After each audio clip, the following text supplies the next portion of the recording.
Rabbi Elie Karfunkel is not your grandfather's rabbi, and for the members of the Forest Hill Jewish Center, that's a good thing. People want to be able to either have a beer with their rabbi, kibbutz with their rabbi, relate to their rabbi, connect with their rabbi. So if I was a rabbi 200 years ago, I would be a congregant. From a very early age, Rabbi Elie studied great speakers to learn what to do. I read, Dale Carnegie, I read Covey, I read Anthony Robbins. But perhaps more importantly, he studied bad speakers to learn what not to do. And sometimes I'd be shocked that the rabbi would be speaking, I'd look around, and no one would be listening.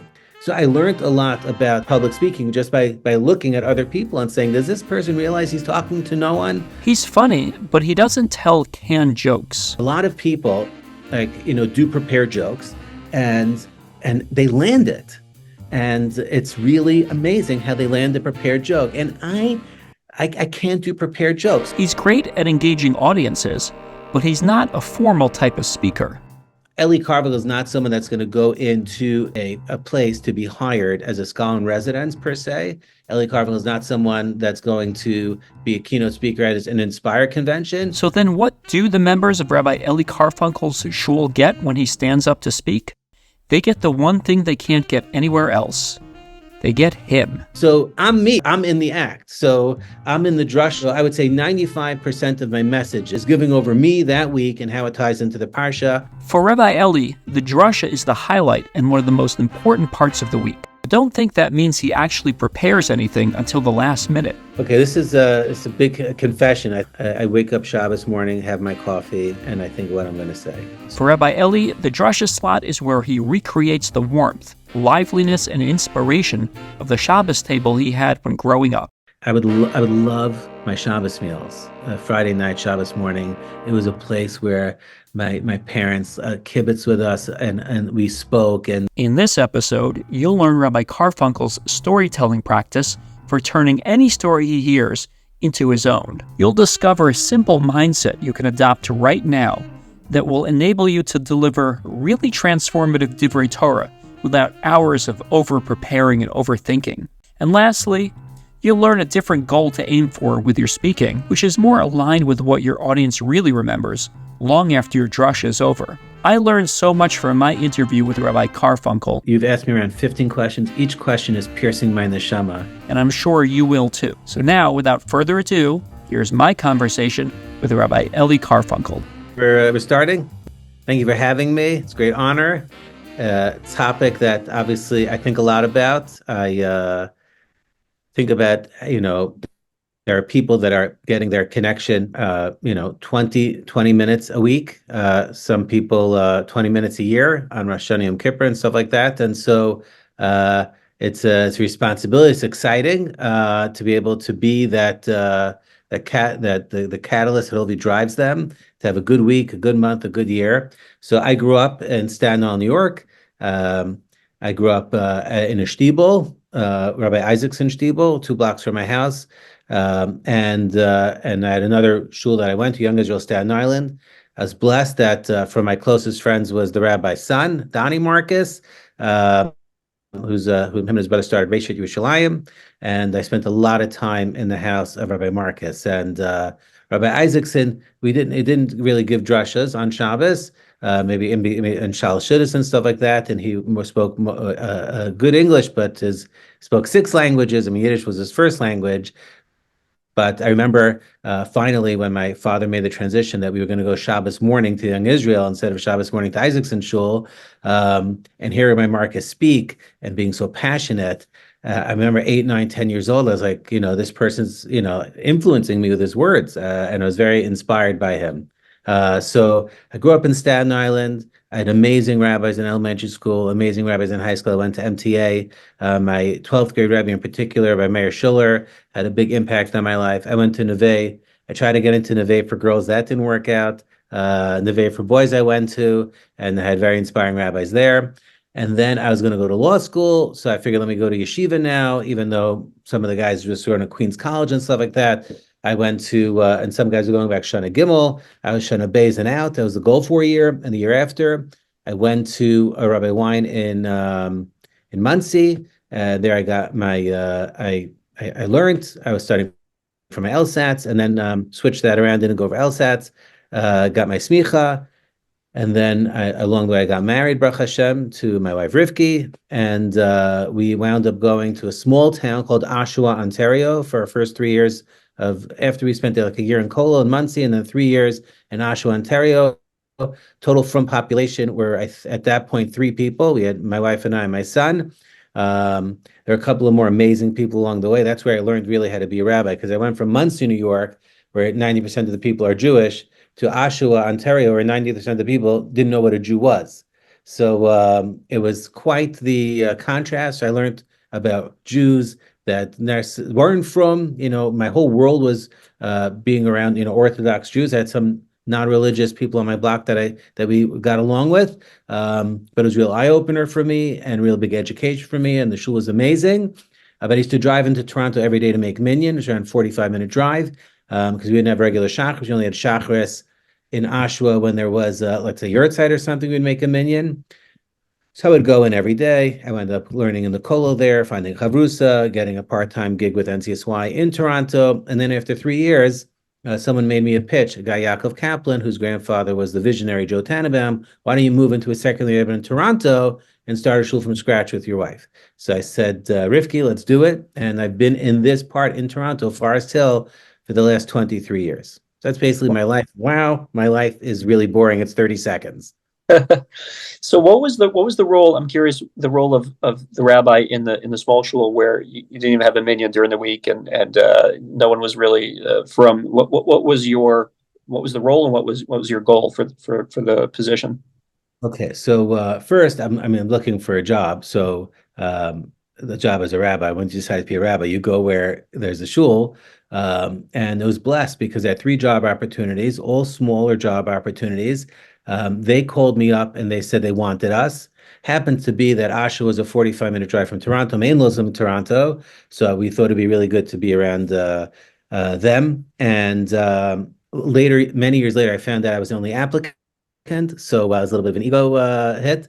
But yeah, in a small shul like Oshawa, where you're basically the only Shomer Shabbat and Shomer Kashrus, although a lot of amazing people there on different levels. So the shul is there was only one shul. In other words, Reform, Conservative, Orthodox, everyone came to this place.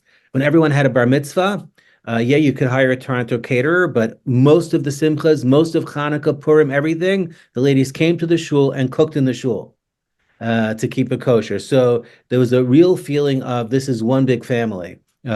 We had a 3-day week Hebrew school, 2 hours a day, Sunday, Tuesday, and Thursday. So kids were committing to 6 hours. I don't know if that exists anymore. Public school kids committing to 6 hours a week. So the rabbi before me was amazing. He was single for 10 years. He was a rabbi in Oshawa. He was a great rabbi. I ended up moving to, I believe, Memphis and got married there. But when my wife came in, she started making the chulent on Shabbos, and ladies started connecting with her. So yeah, it was an amazing opportunity for me to learn about myself and to learn about and to help people. And like everything, as you know, you're a rabbi. People, I think, I don't know when this changed, but people want to be able to either have a beer with their rabbi, kibbutz with their rabbi, relate to their rabbi, connect with their rabbi. So if I was a rabbi 200 years ago, I would be a congregant, because my skill sets do not really resonate with the rabbi that exists 200 years ago, writing Sfarim, giving drushes twice a year, having lots of Yiras Shamayim. I'm not against Yiras Shamayim, but these amazing Jews, and I'm definitely a product of what the Olam needs now, where I think, because Hashem blessed me to be in a shul in Oshawa and in here, where I feel my talents are what is needed. So that's pretty neat. Mm-hmm. So they saw you more as a leader, but like a leader maybe from the middle as opposed to in front of them or above them. Yeah, There's always that that accurate? balance. There's always that balance, you want to schmooze with them, but there's sometimes you can't, be with them. But listen, I was 23, my wife was 21, we had a little kid. You know, at the Prabha, at the opening, a lady came over to me and said, I'm old enough to be your mother. And I'm thinking, no, actually grandmother. But so it was like they adopted us. We were the cute young couple. and they loved the fact that we brought energy and enthusiasm to their kids. And they knew that we weren't going to be there for long, but that didn't stop them from committing to us emotionally. Our first Purim, two girls in the Hebrew school came over. One girl had a pillow under her dress. She came up as the Rebbetzin. One had a black hat, came as me.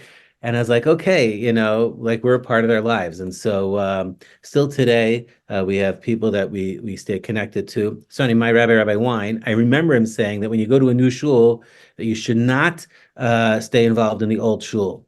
I know some rabbis that retire stay in their old shul. So Rabbi Wine said, no, you have to leave because you have to give the new rabbi an opportunity to be the rabbi. So when I left Ashu, when I came to Toronto, a new rabbi came in. I actually wound up being his chavrusa, which was really neat. And he made Aliyah many years later. But I made a certain decision not to connect with the people in the hometown because I remember where my rabbi said, give this person a shot. But the shul has changed a little bit. I haven't been there in a while, and so I yearn and I enjoy all those relationships I have. We had some people from that town move to Toronto and join the shul here, which is pretty neat. But yeah, they're amazing. And so I don't know how they viewed me, but I think they viewed us as this really cute young couple that brought a lot of energy and excitement back into the shul. Yeah. Did you find yourself, like you said, you grew up surrounded by Frumkeit, and now you have to kind of scale back, or without dumbing down and condescending, but you had to scale back a lot of your knowledge and probably language in order to be able to reach them. How did that work? Was that difficult, or was that? Uh, so there's 2 points. Number one is I grew up modern Orthodox. So I got hit by a car in grade 7 in the ambulance. My father asked me, Ellie, what do you want? And I said, I want a TV in my room. So till it was confiscated. I mean, so I grew up, pretty much, watching the same programs that the general world watched and being fed the same sort of, so the pop culture, the sports, and that was very much connection. But I do find that, and I get the sense from you as well, like you can be born in Bulgaria, you can be born in Alaska, you can be born from, not from Chinese, whatever. But this ability to be a good listener, to connect to people, I mean, that's I don't know if it's a skill some people have, but I can speak to a Hasidic guy, I can speak to a non-religious, Buddhist Asian. It's just about being able to really connect to people. Everyone has something to offer, and so that I didn't find that a challenge at all. And if you're talking about humor, once there's humor, then people chill out. Like they say, so I'm blessed to be a rabbi of a synagogue, a center where the neighborhood is not religious, and people go to Reform and Conservative, and they're very, very, very nervous about coming into an Orthodox synagogue. And when they Yeah. come into an Orthodox synagogue, they are shocked. They are shocked because, for the most part, Reform and Conservative are, they're actually a lot. There's a lot less talking in shul in the Reform and Conservative, and it's very formal. And they come into a rabbi shul, and the rabbi goes over to them and gives them a hug, and there's a kibbutz thing, and there's a lot going on in a shul.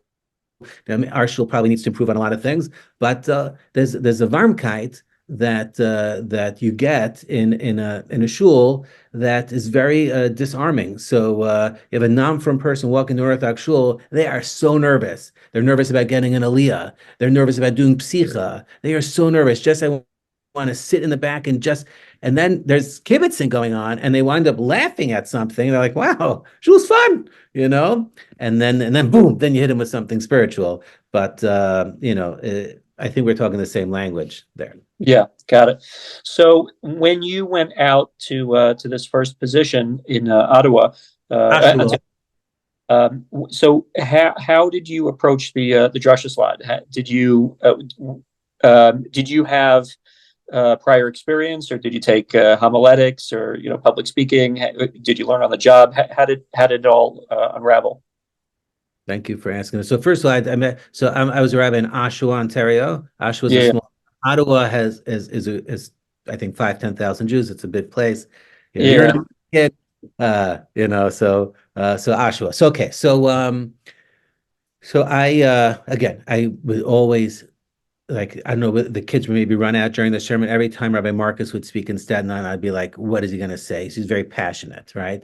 Um, then I went to Neve, and they would give me some opportunities to speak. I read Dale Carnegie, I read Covey, I read Anthony Robbins. Read those people like, how can I improve myself? Da da da. Um, and I found also that I'm not the most musical person, but I also found that like when I would get into the singing, it would, or the dancing at a wedding, like I'd be the guy like bringing people into the middle. So I had that sort of like, that little bit rah rah in me and be able to move people. Um, but yeah, it's funny because Rabbi Marcus, very passionate, and Rabbi Wine, who was my Rav and gave me a public speaking course, he gave me a couple of really good tips. But just, also every time a person would speak, I would focus in on, it sounds like you do, focus in on like, how is he connecting to the audience? And sometimes I'd be shocked that the rabbi would be speaking. I'd look around and no one would be listening. And I would think, why is the rabbi continuing to speak? Why is he not trying to save these 10 minutes? Like no one's paying attention. Is talking to himself? Is he not trying to like win them back? Like if I would be speaking and one person would be falling asleep, I once heard Rabbi Arlovsky, like I'd be spending my whole sermon trying to get that guy to wake up. So I learned a lot about public speaking just by looking at other people and saying, does this person realize he's talking to no one? Like the bar mitzvah boy doing the pshatel in Yiddish when no one is paying attention. Okay, maybe that's a rite of passage in some communities, but like if you're an adult speaking and no one's paying attention, like aren't we missing the point? Like you're saying a Divrei Torah to yourself. So I experienced in my life so many of that, so many times where I was like, why does he not know no one's paying attention? And at the same time, when a speaker would speak and everyone would be into it, and I'd be like, or don't the other rabbis, aren't they paying attention to that rabbi or that speaker? So I was always looking, either as 12-year-old, 15-year-old, always trying to figure out like, do people know no one's paying attention to you? And then I had some public speaking tips from my wine. So just share with you. I don't remember if he said all these things, but I do remember he said, when you're doing a funeral and you never met the person, don't start off with, although I've never met the deceased, because then everyone's like, well, why should I pay attention to you? And people know that probably. So why do you need to start off with that? And every time people start off their eulogy sermon with, "Oh, I've never met the deceased," I'm like, no, no, don't just talk like you know about the person's values because you spoke. So just let her rip, And so he talked about standing and posturing and communication. But what I found in my life, and my wife is a good a critic is negative, but I mean this in the positive sense. She told me that I am awful, awful, and she always jokes about this, at prepared jokes. So uh, a lot of people like do prepare jokes, and they land it, and it's really amazing how they land a prepared joke. And I can't do prepared jokes. So people always, Baruch Hashem, I have this reputation. Obviously, my hardcore base promotes this, that Karfunkel's funny and that he gets the message across. But if you ask him to, prepare jokes, like I do on the side with my kids, I do dad jokes, and they and the groaners and stuff like that. But at a drasha, especially at a critical moment, Rosh Hashanah, when the shul is packed, zero prepared jokes, because number one is I'm bad at it, and number two is it also shows like, oh, this guy's got to go to a prepared joke to be funny, and like just let it rip. If you're funny, you don't need to rely on a prepared joke. But it happens to be that delivering a prepared joke is a skill set that I don't have. So I've moved on. So how am I funny without like 30 jokes in my repertoire, like prepared dad jokes? Like that's it's a little bit of a mystery. I think I know that I know how I do it, I think, but that's the key. I know my talents. I know I'm not good at prepared jokes. And then just to say, like we're talking about, like I don't consider myself the best public speaker. So I say there's people that really are good at hiring people to be the guest speaker at their dinner. So I would not also be comfortable. I do that like when people call me up, can you speak? And I like the free jobs, ladies sisterhood calls me up, another shul calls me up, speak for free, I'll do that. And then obviously I hope for the honorarium, but when like Elie Karfunkel is not someone that's going to go into, you know, uh a place to be hired as a scholar in residence per se. Elie Karfunkel is not someone that's going to be a keynote speaker at an Inspire convention because I let it rip, and so I have no filter, and so I say things that sometimes they come out of my mouth. And I'm like, oh, let's bring that back in. But my oilam is very forgiving, and that's sort of a relationship thing. So I'm very comfortable. I don't know about the book, Malcolm Gladwell speaking so many times, like. In a drasha setting, that's my comfort zone. I love teaching bar mitzvah kids, a parsha class, but it's all you get is me, and so I don't do the prepared jokes well, and I don't do and we're not, so I know who I am. And I was once at my brother-in-law's house. I believe it was my brother-in-law. I'll give him credit. No, it definitely was at his house. Shimi Idels. I was at his house in Queens, and the only book he had in his bathroom was a book on the biography of Billy Crystal, great comedian, someone that, from my memory, basically was clean, and a menschendicker guy. Hopefully he married a Jewess. I don't know his personal story, but I remember reading the book, and I remember, and I was already, this was like 10, 15 years ago. So I was already a rabbi many years, and I don't even know the title, but he thought he did a great Muhammad Ali impersonation. He was on Saturday Night Live. He was killing it. And then someone that he held of told him that he'll never make it. He'll never make it. He's like, what do you mean? I do all these things, He says, yeah, because Billy, you're lacking one thing from your act. You're lacking one ingredient. He's like, what? He's like, you're lacking you. You're not in the act. You have to be the act. That you're nodding to me like, I guess you. So I'm me. It's like people like when they, it's like, I'm in the act. So I'm in the drush.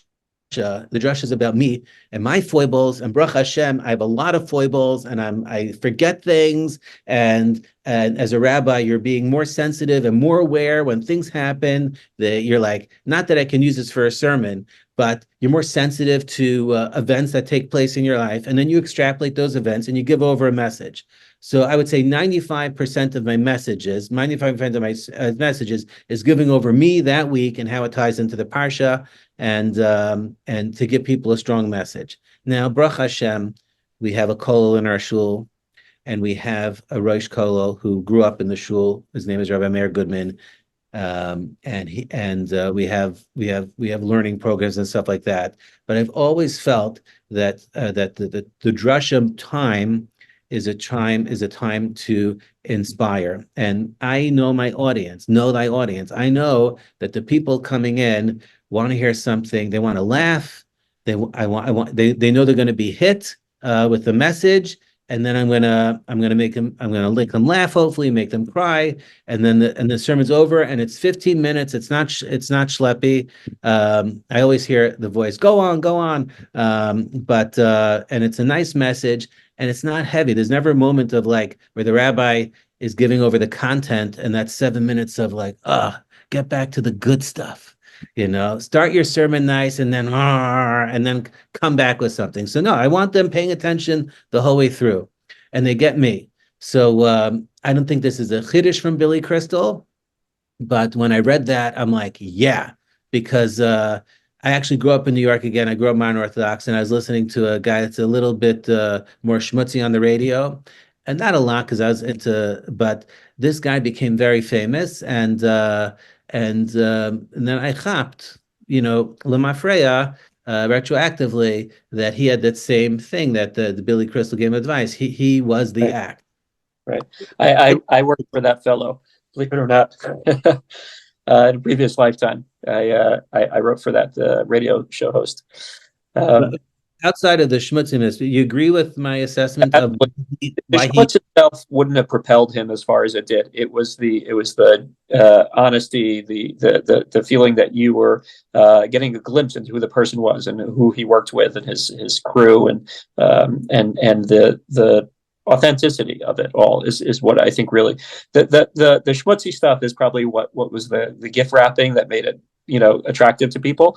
But I think what kept it going that long was the fact that people felt that they knew him. They knew when something would happen big, like, say 9/11, for example, everybody wanted to tune in to see, what was he going to say about it? What was he, how was he going to relate to it? How was he going to, so those things were, yeah, they made a big impression upon me when I was younger. Yeah. And so let me ask you a question because this is a sometimes a hazard of the personality of the speaker where he injects a lot of himself. Sometimes people feel that, well, maybe he's self-absorbed. He's this is the why are we always hearing about him and his life and his experiences? How do you make it so that people get that genuine authenticity from you and that glimpse into who you are and you uplift them with your message, but how do you make it so that it's not like the Rabbi Karfunkel show? excellent question. So the truth is that I do think about that. Um, and I'm the first rabbi of my shul. So my wife and I, were blessed to start this. So the people that come to shul are pre-selected. They've already decided that they liked me. In other words, the other rabbis, the fourth rabbi of the shul, the eighth rabbi of the shul, they've been a rabbi. They might have chosen this rabbi in the praba. They may have chosen the other rabbi. So they pick the guy I don't like, and so you have to, yeah, you don't hate him, but Stuck with, everyone in what? they're stuck with you. Yeah. It's stuck with you. You'll be there. You've been a rabbi 30 years. You've been a congregant 30 years. You're not leaving. So I've been blessed with the fact that I'm the first rabbi of the shul. So everyone that comes to the shul, they already like me because why else are they coming?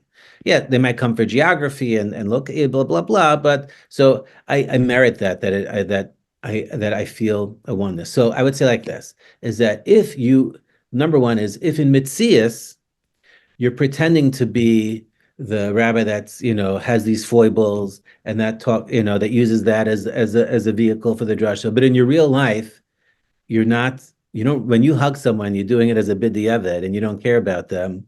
Uh and uh and when and the few times you have these mices where you're with people and it's a crying moment and you're crying in the shul, and it's about your interaction with something or someone, but it's just an act.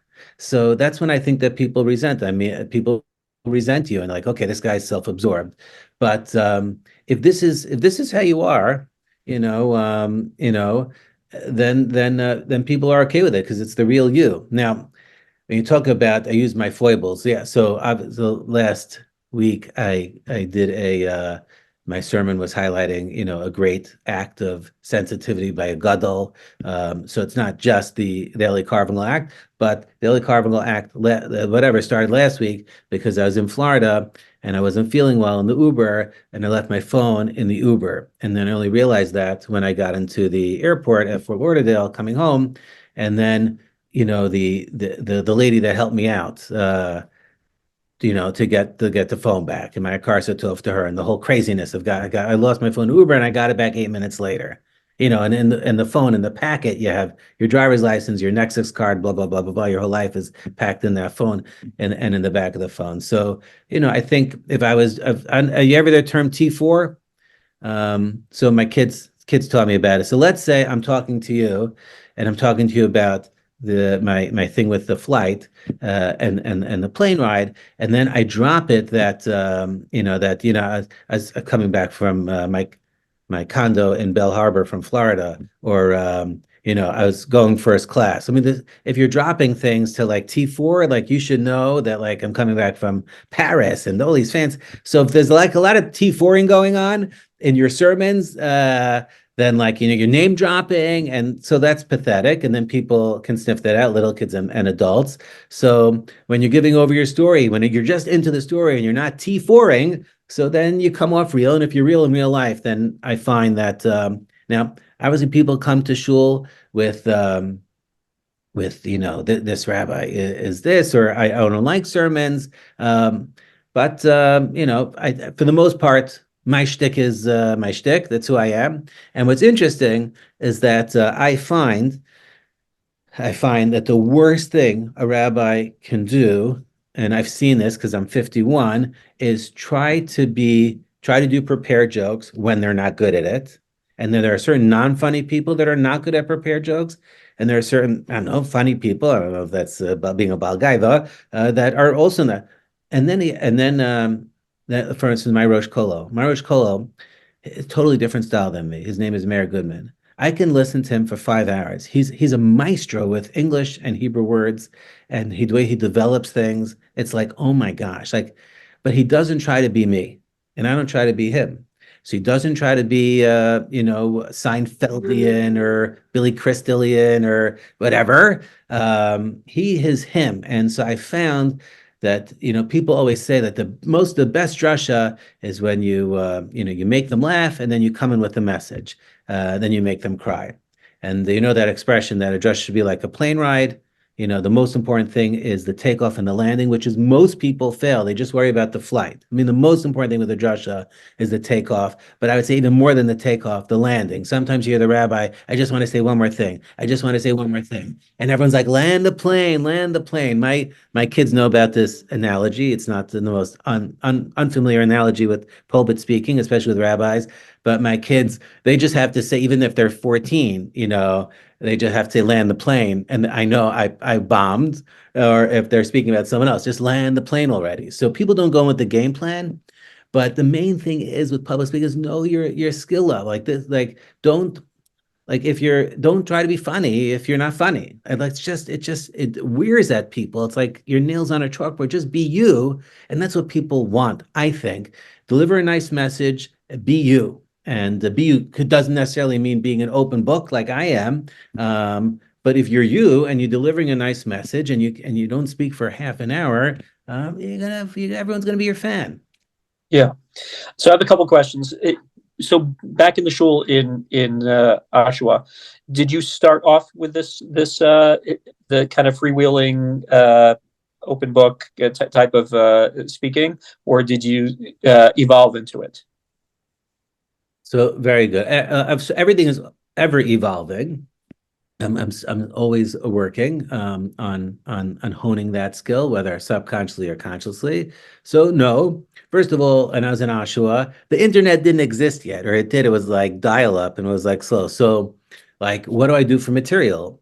So I was like, So I remember when it came around, Rabbi Marcus gave me like getting like four books, like sermons of 67, sermons of 68. I know every rabbi. I was like, wow, these are gold mine, like sermons, and I was reading those sermons, and I was like, using them and thinking about them, and there was some clippings that were somehow in the thing. So it was ever evolving. I'm sure that the crowd in Oshawa had a lot of patience with me, as they did with my successors. Rabbi Pupko of Montreal was a rabbi in Toronto, and Rabbi Biedenfeld in St. Louis, Rabbi Langer.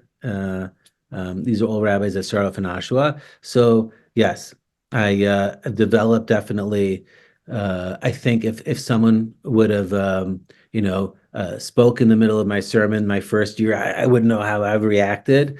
But getting people to laugh and, dealing with, all the things that come up when you're speaking, someone walking in late, a kid getting a lollipop near you, a guy, an older, or a younger man snoring out loud. Thank God that doesn't happen, I think. But so all those things probably would have affected me, but definitely a style right away in Oshawa was things that happened to me, always looking for material. My Friday night table growing up was probably the reason why. And by the way, I always felt that like for me and my three siblings, I'm the worst public speaker. My brothers are amazing, and my sister is a dynamic. She's also a dynamic writer. And I felt it was really our Friday night table. My parents, I would love my Shabbos meals. Friday night, Shabbos morning, it was a place where my parents kibbutz with us, and we spoke, and it was always like, my younger sister always complained that she was the youngest. And my older brother was born in 70. My sister was born in 80. So we were sort of all born in the 10 years. But my sister, she can never like get a story in.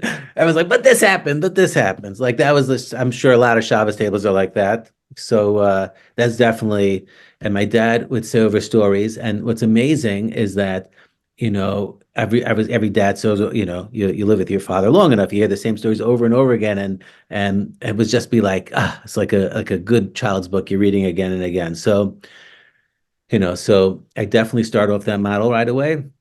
My vocabulary might have increased, but a plus or minus 3%. So that's not significant on the back of the food carton. But definitely I become more aware, and the internet has helped a lot. But I definitely, one time I used a prepared joke, like a kibitz from the internet. I'm like, okay, it's like never again am I doing that again. And sometimes, and I don't know if rabbis, many times I get up like during the Haftorah. I don't know if other rabbis are like this, but during the Haftorah, I'm thinking, okay, I'm like speaking soon. And you look around and you're like, okay, this person just came back from Florida, so you want to give that person a shout out.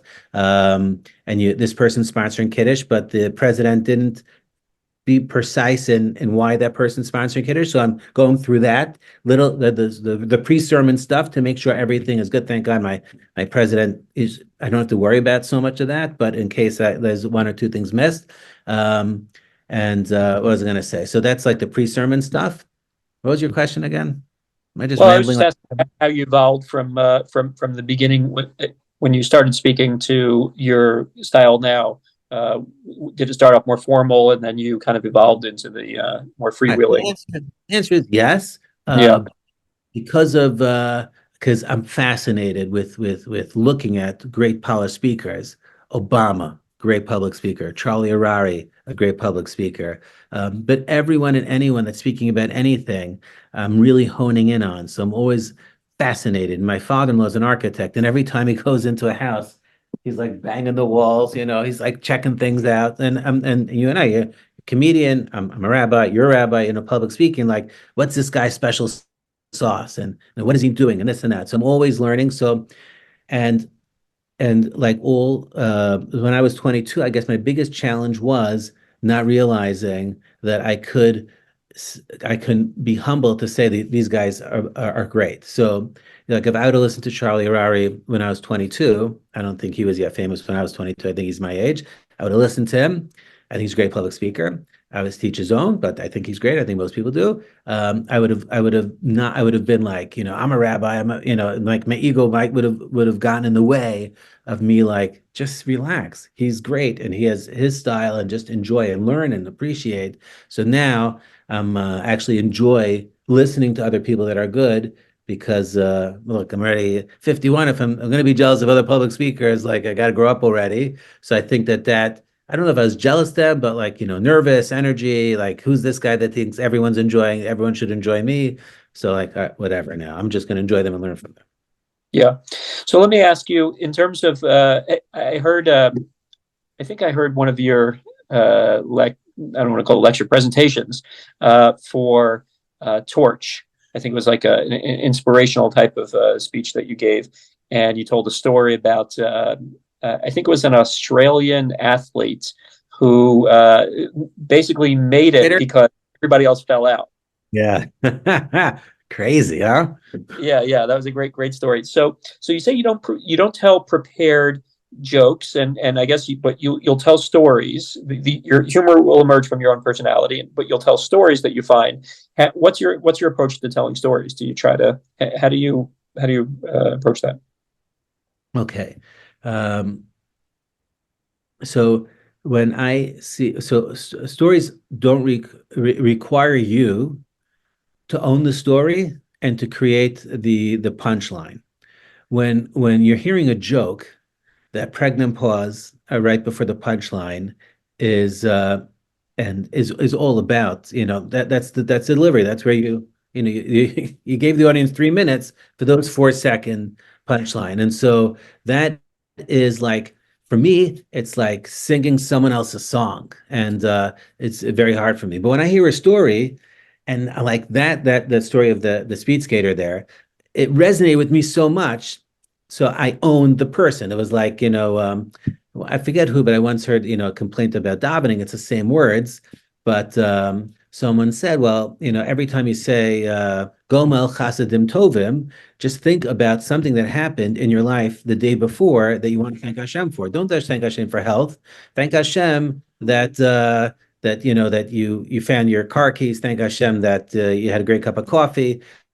Make it personal, the Gomel Chasidim Tovim, and then every Shmon Esrei becomes its own thing. So I found with stories, I have the ability to own the story. Like I see the message of just hanging in there, right? With that speed skater. Just for the people that don't know on the podcast, he only won because he hung around in the back of the race, and just everyone in those tight speed skating ovals. There's a lot of times people fall, and everyone fell, and he won. And so I think the crowd sort of resonates. And me, if I resonate, if I like that story, you hang around, you hang around, you hang around, and then good things are going to happen. Just stick around, don't give up. So that story resonates with me, and then how I got excited about after the story, that became me. So if this, because every time a Shabbos morning, I go, Rivka, I have nothing to speak about. She's like, why don't you speak about this? And then she speaks to me, and then she's like, well, you're not going to speak about what I'm going to say anyway, because that's me. And every time she goes to speak and I try to help her and I say, go this way, that way, are you going to speak about that? She's like, yeah, that's only going to be good if that's you, but I'm me. And so every story you got to own. And then when you say it over, it's like your story. So it's like when you're davening, those notes, Baruch Hashem, they're not the Anshe Gadol, they're the Anshe Gadol notes, but you're playing them. So I find with stories. So I'm on a chat with 12 outreach rabbis. I'm on a chat with 2 other rabbis in Toronto, and so sometimes we share stuff and stories. But yeah, I'm always enjoying stories. Even I have a friend, Rabbi Shippel. He had told me he lives in New York, and he told me once about a story that he was involved with in California in a hospital, and I gave it over in Rosh Hashanah. But it became my story by the time I gave it over. It was him, but the story impacted me so much. I didn't say I was the individual in that met that was involved in the story. But anyways, Roger Bannister, 4 Minute Mile, everyone resonates with that. But I'm not using Roger Bannister as an example anymore, because like, oh, I'm the 39th million rabbi that quoted Roger Bannister. Do you remember the name of the second guy? Like, all right, like I have standards. I'm not going to do stories that everyone's heard of, but yeah, make it your own. Yeah, in the comedy world, they call that hack, being a hack. Yeah, Well, using cliched stories and jokes and stuff like that.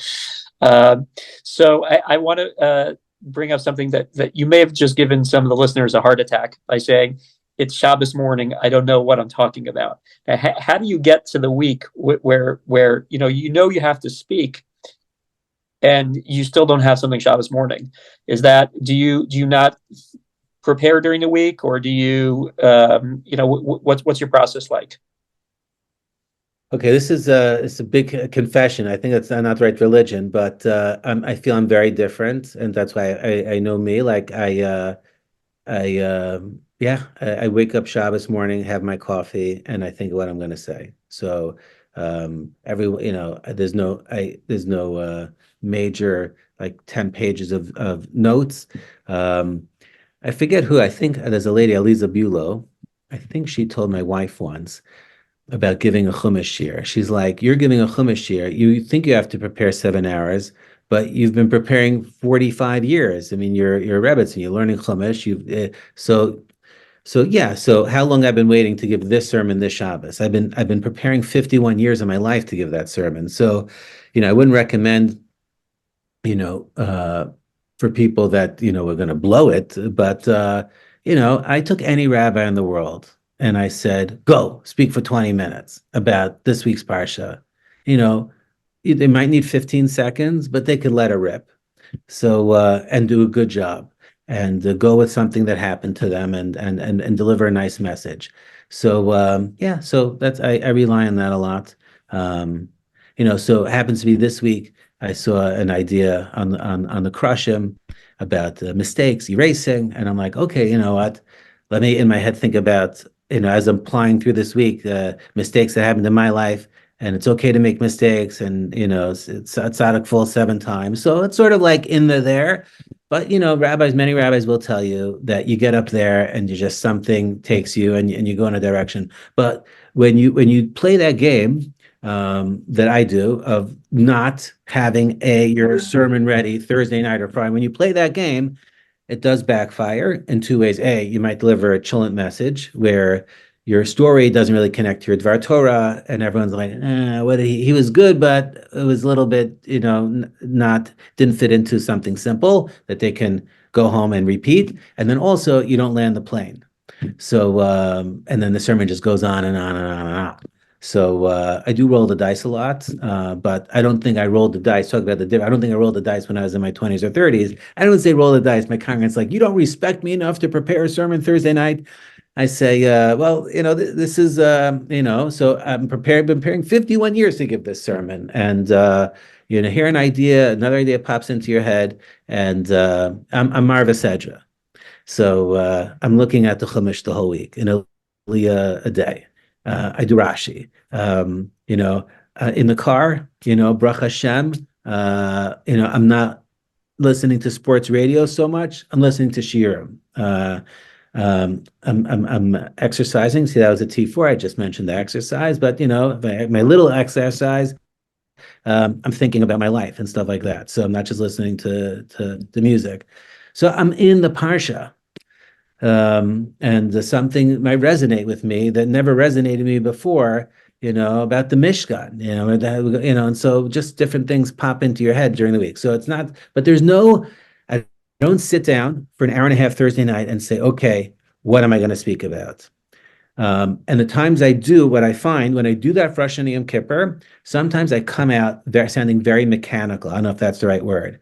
When I get up there and I'm over prepared and I'm going through my A, B, C, D, E, right? Because if you're going through word by word, I don't know how those congregants deal with rabbis that prepare word for word what they're speaking, and they're not. It's like, why don't you just do a newsletter and everyone can save 20 minutes? Like you want to deliver something, right? But I do find that also it's very hard when I over prepare. I sound very mechanical. I don't know if mechanical is the right word, but anyways. And I guess by now you trust the process, right? You'll trust that you'll have something to say when you get to shul. Has there ever been a time where there's the closing strains of Chadesh Yemenu Kekedem, and your heart's just pounding because you're just not exactly sure what you're going to say now? Yeah. So true confessions, I think all rabbis will confess. Yes, you get up there in front of the Amud and you have no clue what's going to come out of your mouth. In fact, my kids already know that when I have a certain expression with and I'd like to just conclude with a story. Most times I don't know what story I'm going to say when I've just said I'm going to conclude with the story. So they're like, why did you just say that? You have no story. And then I do this pregnant pause. And then I say, Shem, please give me a story. Please give me a story. Please give me a story. So I'm up there many times. And I feel many times as a katanti makala chasidim that I've used up all of my mitzvahs in this world because Hashem has splashed me with siyata d'shmaya in all these circumstances that I'm able to do average, above average, or good stuff when I actually don't know what's going to come out. But I always tell people, if I asked you to stand up and report on your business, if for some people, public speaking is hard. For some people, public speaking is easy. I'm not good at many things. And as I told you, I know what I'm good at in my public speaking little genre, the subset of like the drashas, the teaching and the shul vibe. I don't think I'd be a good speaker for, when Young Israel, blah, blah, blah, is having, Rabbi Karfunkel speak. Because, I'm a little unorthodox. And you want a guy that starts over the good pan joke, delivers the sermon, hits the notes, blah, blah, blah, and ends. So, yeah. So a lot of yeah. And when you speak at other places, like for example, when you're invited to speak somewhere, how much time do you give to that? Do you think about it on the car ride there? Or are you, how much time? Because it's not your crowd, so there Right. must be some feeling of like, well, I have to please these people, or I have to deliver them something of value. I can't just kind of ride on my charisma or whatever it is sometimes for people who don't know you yet. So how do you find yourself putting a little bit more preparation in those times? Yes, definitely. When I've spoken at other shuls functions and dinners and stuff like that. Um, Even when I was the MC at my son's Ner Yisrael graduation from high school, that MC job, whereas starting off with the 2 minute thing and then introducing the different rabbis, I'm like, okay, if I'm going to do this MC job, I'm going to do it really well, and I'm going to bring my value to it and not just be the regular MC, a little bit of kibitzing, everyone laughing and get everyone serious. So yeah, I put a lot of time into that. It's funny, like my paying gig, not so much, but all of the free gigs that I do, spend a lot more time to make sure I hit the notes. Also, I know those things you do want to. I do have notes with me, um, because I want to make sure that I want to thank Mr. and Mrs. Schwartz. So those type of things I actually spend a lot of time on. And I also tell people when they're MC at a wedding, like I spend time with them. I try to spend time with them before, and I say, you have to make sure you're pronouncing the names correct. Because my name is Karfunkel, and you're going to call me up as Garfunkel, then I don't care. My life will go on. But everyone in the Olam is going to be correcting you, and that's going to take away from the Chassan and Kala. It's just about Garfunkel, Garfunkel. So yeah, so when you're speaking in a new audience, you want to get everyone's names right and stuff like that. And definitely, I want to spend time with the person that called me up and say, okay, what's the crowd? Can the crowd handle a little bit of, can the crowd handle TV references from the 80s? I grew up unorthodox, and in my head, I have a lot of those references, and that can inspire someone. He'll always laugh, but I had a couple come into the shul. She wanted to become more religious. He didn't want, and he told me he's if he sees the podcast, he's going to shoot me. But he was a Denver Broncos fan, and this was, let's say, '93, and I knew around 7 or 8 players from the Denver Broncos from the early '80s, and I think Carl Mecklenburg, as opposed to more obvious running backs, and I knew like the quarterback, not the quarterback only, and it was a real big, as humor sports, it's like it's this common ground, and so if I'm speaking to a modern Orthodox crowd in Teaneck, and I know that I can certainly use those references. Obviously, I'm speaking to the 20-year-olds; they're not going to get certain references from the '80s, but as a big part of my life, a lot of messages, a lot of mushals and nimshals. So, but if I'm speaking at the Aguda convention, if I even reference one thing like that, I've just puzzled myself. My kids aren't getting married, that's for sure. And well, what's it called again? And then my whole message is lost. So I definitely want to spend time with that person to know the crowd, know the audience. Yeah. Okay. So two last questions. One is, do you ever get um, maybe complaints or criticism that there's not enough tochen to what you say? Say for example, a Shabbos Shuvah Drasha, or some on a week to week basis, that people ever say we want more learning, we want more substance, this inspiration, that type of stuff is nice, but give us a little bit more sophistication, a little bit more intellectual type of drasha or speech. Do you ever get that? So I've gotten that.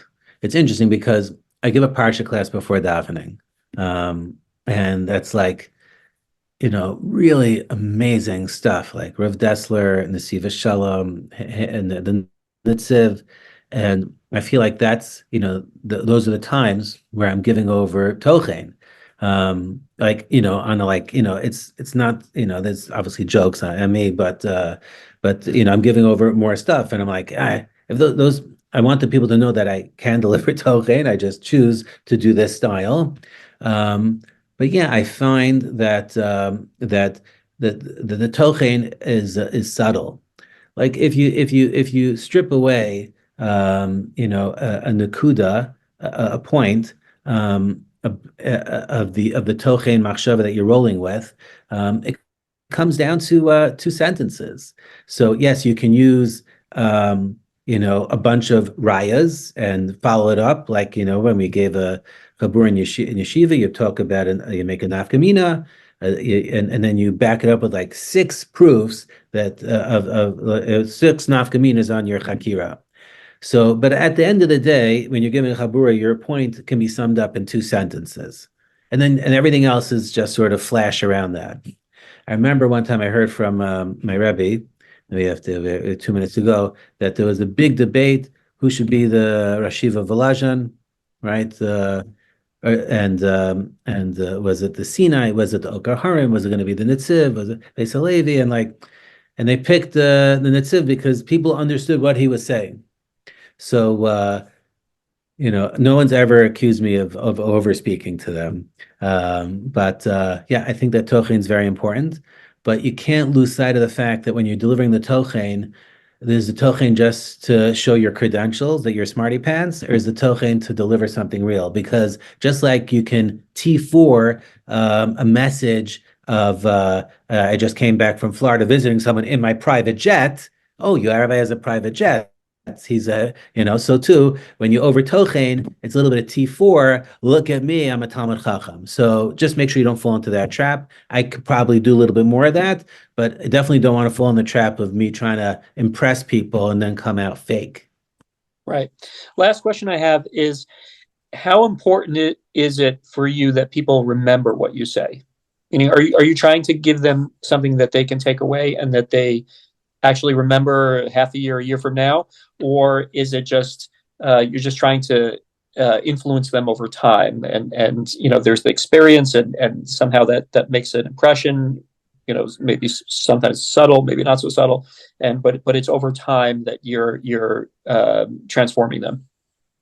So I would say that, by the way, you've asked me around 15 questions. Each question is piercing my neshama because my life is the whole week, everything is geared towards this moment. And you're asking me like questions that are like, oh my gosh, I'm going to go to a therapist after your questions. Oh my gosh, that's a serious question. Your last question, like, okay. So I would say like this, I would say, my one is that people should be awake and attentive during the sermon. So that's like my goal.